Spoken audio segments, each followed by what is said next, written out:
Hi, how are you, Jessica? I'm good. Lisa Raiola, you are the founder of Hope in Maine, which is a food business incubator and commercial kitchen facility in Warren. Is that how you would describe it? I would describe it like that. Thanks for talking with me.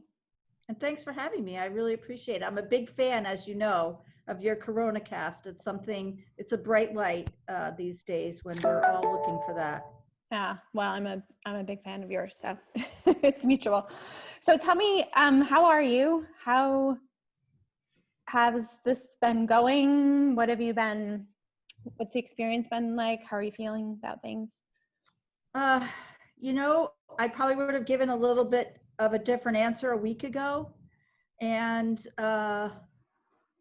this last week has been especially difficult, I think, for everyone in the same way that none of us have been immune to the pandemic. None of us have been immune to sort of the unfolding and seismic events that were caused by George Floyd's murder a week ago. And it's hard to believe that we're layering this on top of what we already have. But, I've done a little bit of reflecting on that. And, I actually think we're seeing the same thing in a strange way where there's a great awakening, Jessica, to how interdependent we are on one another as really a society and as a human race.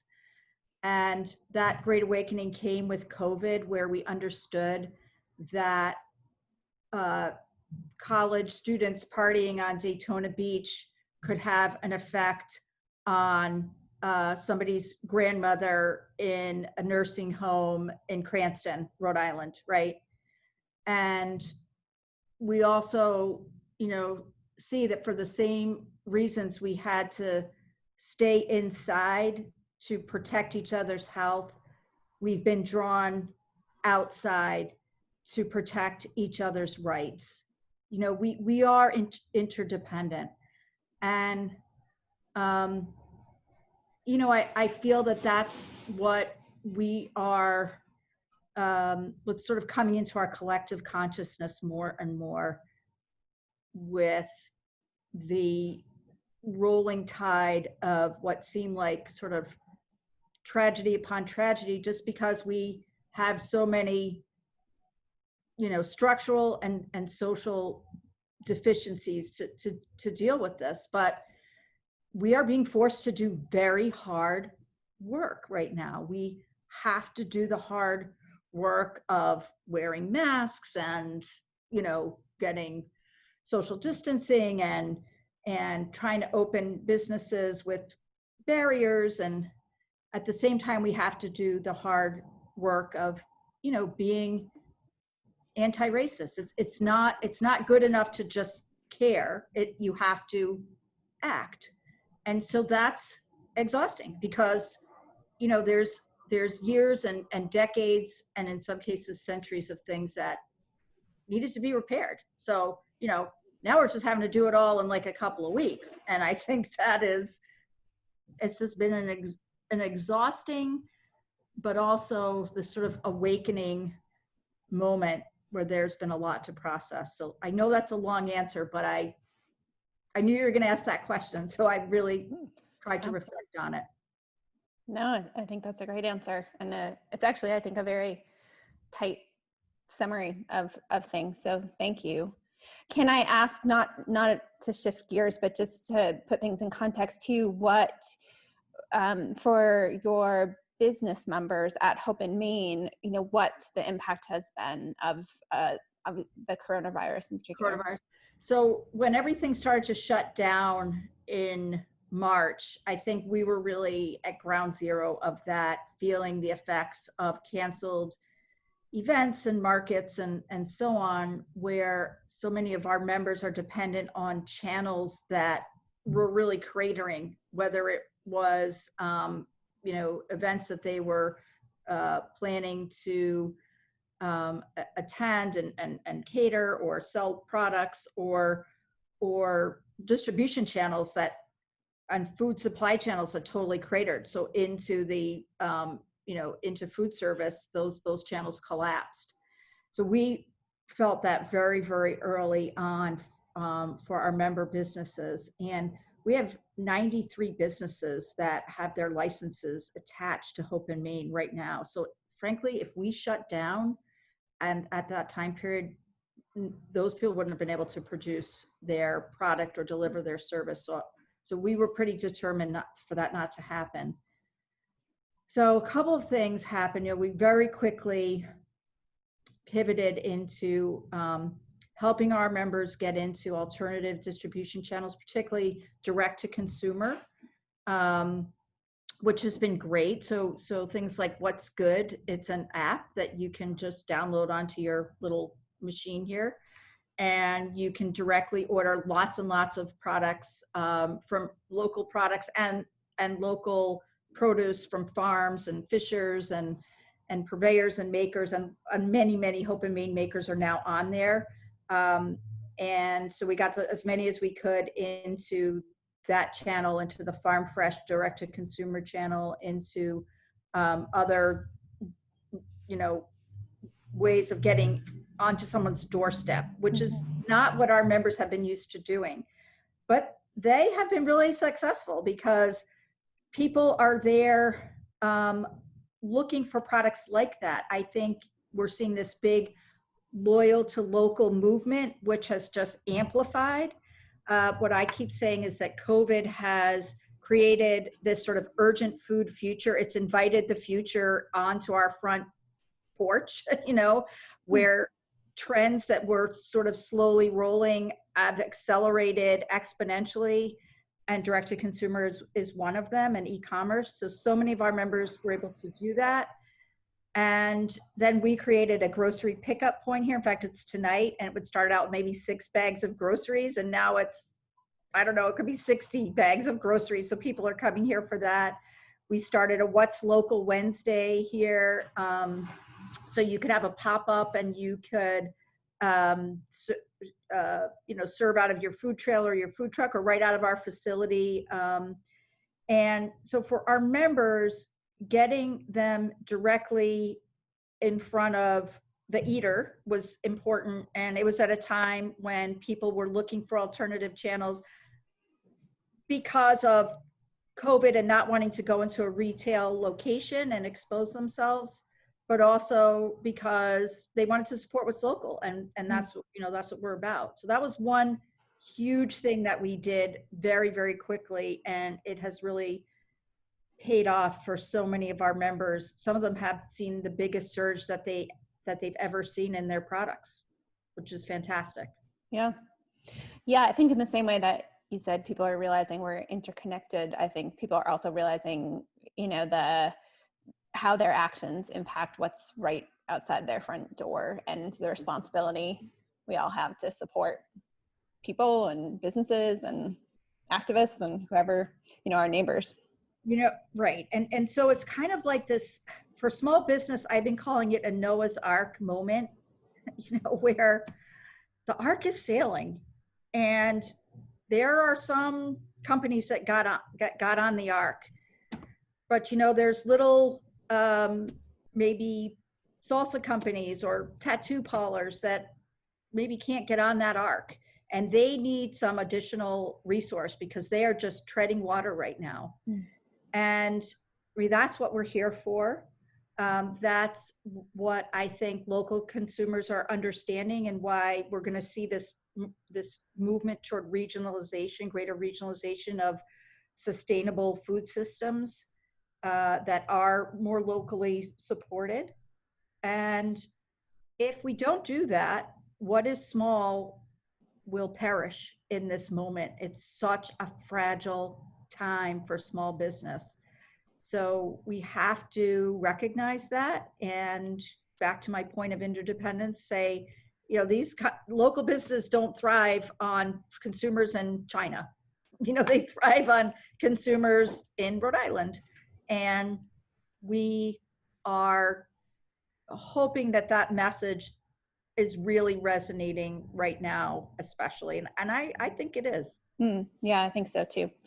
My mom got her first What's Good delivery during this Oh, time. So that worked out really well because I didn't want them going to the grocery store.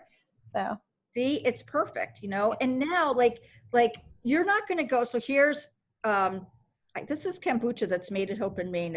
It's revolutionary roots. Can everybody see it? yeah, I'm there you go. actually That was good. drinking a can that I had in the refrigerator for a long time, but I don't think kombucha can go bad. I probably just gets better. So this isn't a prop, but you think about this and you think about in the future, am I going to go into a supermarket and am I going to pick this up and read the label and put it back down? Not likely, you know. Supermarket shopping is becoming like a surgical strike. I'm in, I'm out. I'm not picking stuff up and turning it around and looking at it. So it's becoming maybe not such a good channel for some of these kinds of products. But if I'm on What's Good app, I can show my product in a different way. I don't have to fit everything onto a little label and in a little, package like this. Maybe I can have less packaging. Maybe I want to show my hummus, on a pita bread and with some olives and show people enjoying it as opposed to showing the container, right? And then you can click right from that site to a testimonial or to my website, which you're not going to go into the supermarket and click on every product and check it out. You're not going to touch it. So I think this has changed consumer habits quickly and permanently. And it's going to be very, very good for people who have a story to tell about their product, and people care more about where their food is coming from and what's in it because they want food that's going to sustain their health, Yeah. right? And so that's the story of so many of the products here. And I think it's be easier to tell that story when you could tell it, if I'm not at eye level in a supermarket and reading a label, I'm going to tell it to you in a different way and maybe a more authentic way. Yeah, that's so interesting. I hadn't thought it through from the perspective of marketing and packaging and what the impact would be, but that makes complete sense. So shifting gears, I always like to ask as a last question, if there's anything that is giving you hope right now. I find that a challenging question this week. But I do want to ask, maybe to ask it a little differently, is there anything that you are holding on to that is, that's keeping you going, keeping you, in your work and your mission right now from a personal sense? It's sort of like what Maya Angelou says, hope and fear can't occupy the same space. You really need to invite one in to stay. And I am extremely hopeful, in some ways because of these events, as upending as they are. I have seen great acts of kindness in these last 3 months. The other way we pivoted is we are a site, a summer food program site for food insecure families in the East Bay area. And because we already had that ability to distribute meals, we started doing that a couple of weeks into the pandemic. And what we added on top of the meal distribution of the grab and go meals that this district was making are prepared meals, very healthy, beautiful prepared meals. And we've now served over 15,000 meals in 12 weeks. And and the people who are making them are these young chefs who are starting businesses in a pandemic. And we give them $7.50. They're trying to source as many ingredients as they can locally from local farmers. So that's business continuity for the farmers. It's business continuity for our small businesses. It's nourishing these families. We're also doing meals for seniors, for women who are in transitional housing with their children because of domestic violence, for differently abled adults in group homes. So we're, and what I've seen in all of that, Jessica, because that's like a military operation in terms of everything it's taken to do that. I actually can't handle the volume of volunteers that want to come help to do that. All the helpers have just come forward, including, donors, but that's, and that's great. it's all the people that want to be part of this. So we call it nourish our neighbors. And what I love is that, that's what people want to do right now. And there's this great instinct to protect each other. And so how can that not give you hope? That I understand we aren't well equipped to do it. We don't have some of the, the infrastructure and the social systems to do it, but we worked around all of those things to make it happen. And I think Rhode Island has done a fantastic job as a state in ensuring food access at this time. So many states got all these waivers, but couldn't actually implement and get the benefits to people. Rhode Island was one of the few states that did that just beautifully. And I'm so proud to be part of that.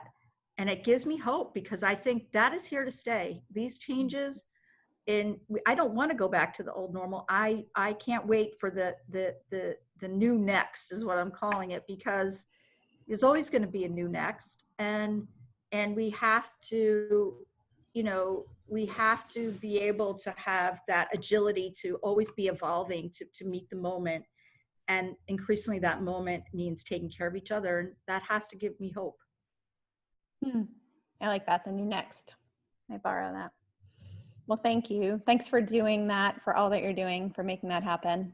Yes. And thank you for everything that you're doing as well. It's very meaningful to highlight these stories. And I know that when people need like a boost of good news, they know it's either the boss or Jessica David.